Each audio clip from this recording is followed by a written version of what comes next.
Hello, welcome back to Kim Reads as we continue with Very Funny Elizabeth. Chapter 2 Tarts for Tea. Tap, tap, tap. Elizabeth's toes tap Felicity's underneath the table. Thump. Felicity's foot softly thumped Elizabeth's foot in response. The foot signals were a method that Elizabeth and Felicity had invented to communicate secretly during lessons. They used the foot signals partly out of respect for their teacher, Miss Manderley. They liked her very much and never wanted her to think they weren't paying attention while she was teaching them. But mostly they used foot signals to get around Annabelle, who always poked her nosy little nose into their private conversations, and noticed when they exchanged meaningful glances. Elizabeth's three gentle taps meant, "Let's tease Annabelle." Felicity's gentle thump meant, "Yes." The two friends had strict rules about teasing Annabelle. No lies, nothing unkind or mean-spirited. Nothing that hurt, like a pinch or an insult, and only for a good reason. Today, for example, they were going to tease Annabelle to help her stop being so snobbish. "Oh, only the very finest ladies lace on my night shifts, of course," said Annabelle, droning on to Miss Manderley. "Nothing less to do for the wife of Lord Harry." Elizabeth thought if she heard the name Lord Harry one more time, steam would come out of her ears like steam coming out of a tea kettle.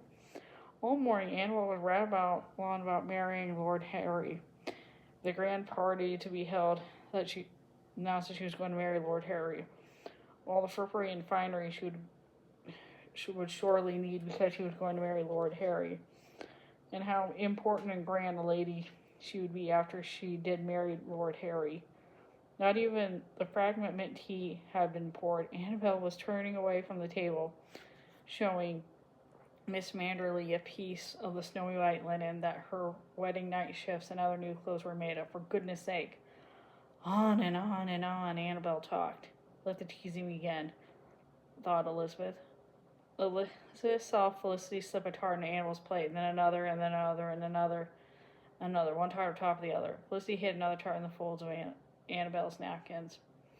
Elizabeth moved Annabelle's teacup and soft till they were behind Annabelle's elbow. Then she filled the cup to the brim.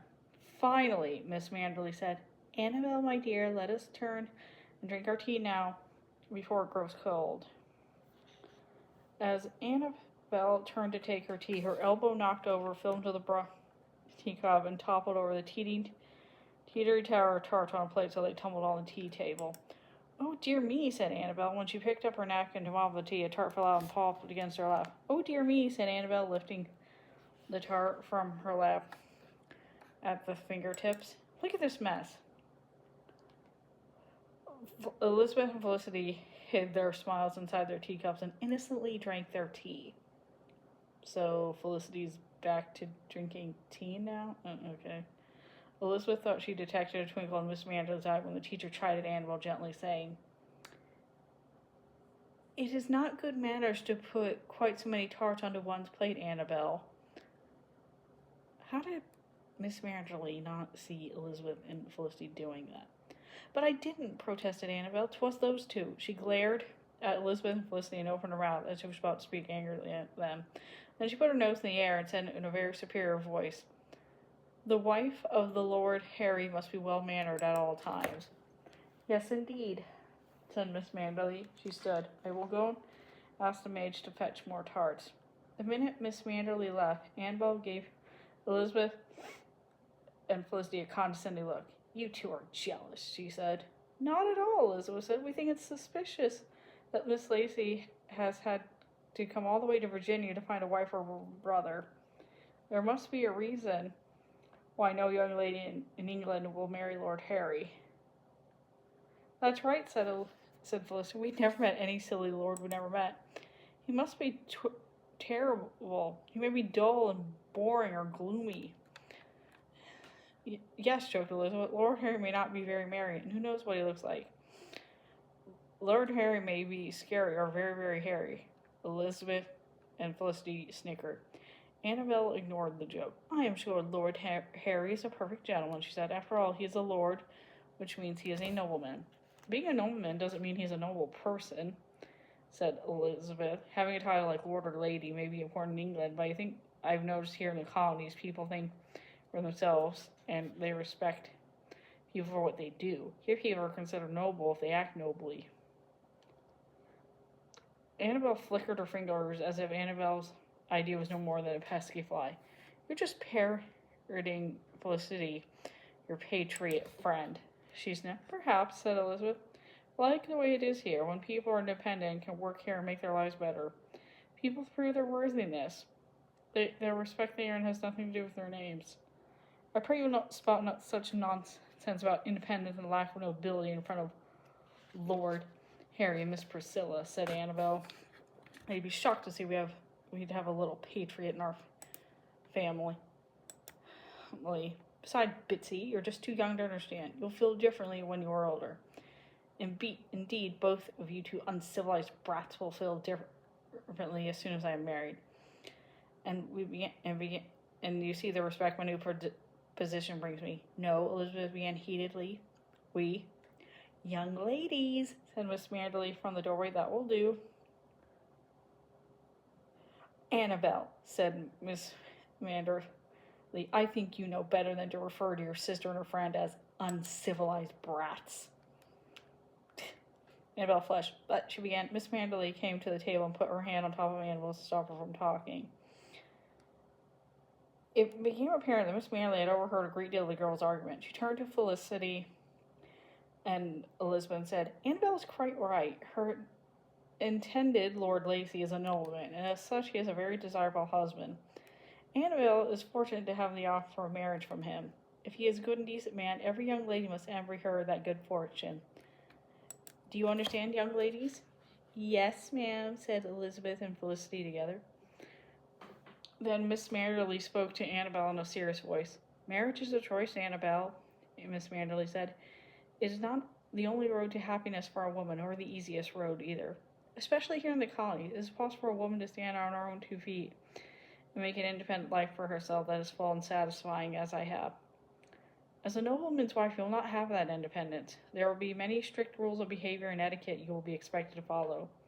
You will have many duties and responsibilities.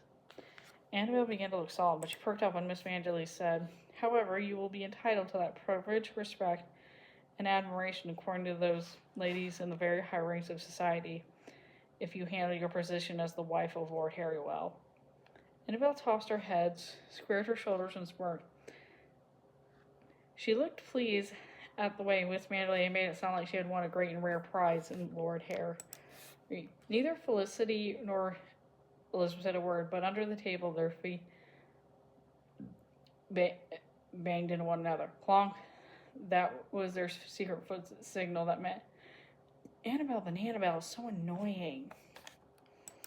All afternoon, on the day that Lord Henry and Miss Priscilla were expected, Elizabeth teased Annabelle. Every time a carriage passed by outside the bedchamber where the sisters were waiting, Elizabeth would fly to the window and gasp, Is that the Lacey's carriage? Annabelle would leap from her seat as if a spring sprung beneath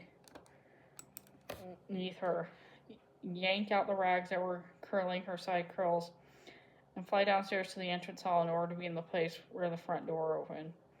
Of course, the carriage never was the lady's. After 5 false alarms, 5 mad rushes down the stairs, 5 mad erect trudges back up, and 5 retying of the curling rags, Annabelle was hot and cross. She plunked herself down in the chair and announced, You will not fool me again, Bitsy. Elizabeth sat quietly for a minute or two, and then she cocked her ear to the window. Yeah, I think I hear a carriage, she said. She went to the window. I think it really is the Lacey's this time. A small maid had are coming to our front door. Come look, Annabelle. No, said Annabelle, this is just more of your nonsense, Elizabeth. Say what you like. I am not going to move. Suddenly the chamber door burst open and Mrs. Cole appeared. Annabelle, she said, come downstairs immediately.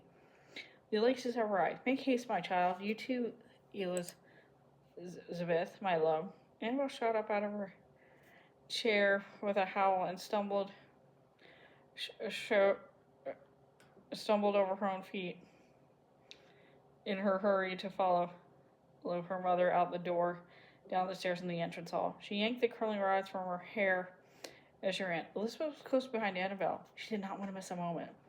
Mr. Cole was waiting in the hall with their guests.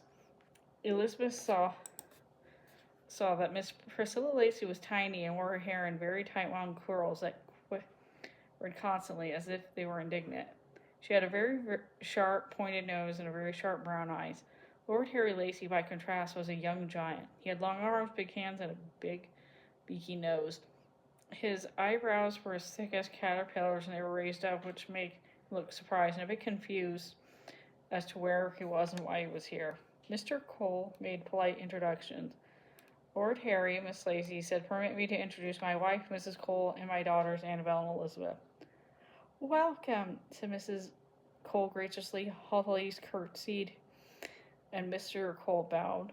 Annabelle's curtsy was a bit wobbly because she was smiling up Lord Harry, who blushed. Miss Prilla wagged her head at him to remind him to bow. "Oh, righto, Prissy," Lord Harry said as he went to a bungalow bow. "Well," said Mrs. Cole brightly, "shall we go to the parlor for tea?" She turned to lead the way.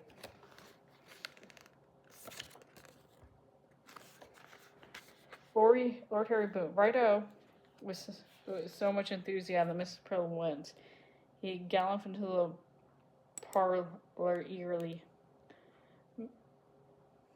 Poor Lord Harry Elizabeth felt sorry for him as his tea was served. His teacup looked like a thimble in his giant hand. He was much too big for his chair. He looked like a horse who had been asked into the parlor. He had just jumped a whole biscuit into his mouth when Mr. Cole made matters worse by turning everyone's attention to him. "Lord Harry," said Mr. Cole, "here in Virginia, the conflict between loyalists and patriots is becoming more and more serious and dangerous every day. The royal governor and his family had to abandon their palace and leave Williamsburg. You have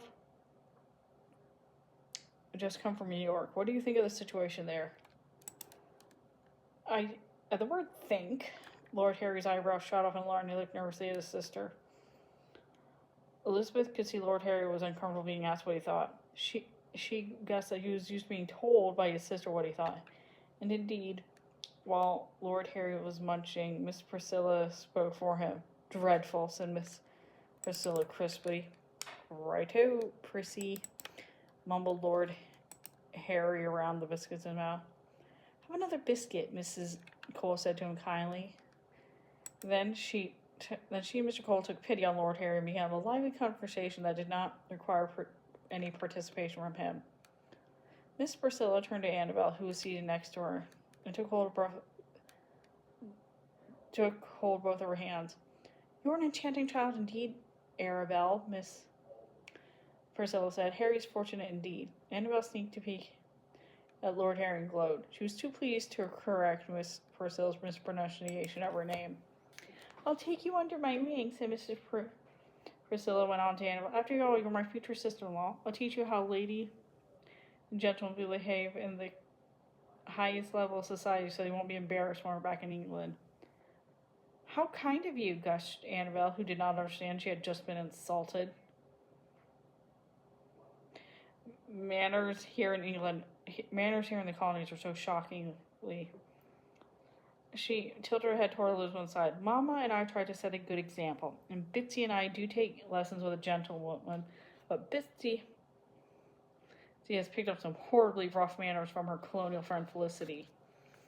"You poor dear Susabelle," said Miss Purcell. "How terribly ashamed of your little sister's manners." "Indeed, yes," said Annabelle. She shot a self-satisfying smile over her shoulder at Elizabeth. Elizabeth batted her eyelash and smiled over pretend smiled back. "Susabelle, indeed." Elizabeth suspected Miss Purcell knew perfectly well that Annabelle's name was Annabelle. It seemed as if Miss Priscilla had deliberately used the wrong name to show that she was so superior she did not need to remember what sort of belle the elder Miss Cole was. Now Miss Priscilla spoke up to get Mrs. Cole's attention. "My dear Mrs. Cole," Miss Priscilla said, "it's all decided. I'm going to make a pet of your darling eldest daughter. I shall give her guidance in advance to prepare her for life in England. Then Miss Priscilla turned her pinpointed eyes at Elizabeth. "Shall I teach you too, little one?" she asked.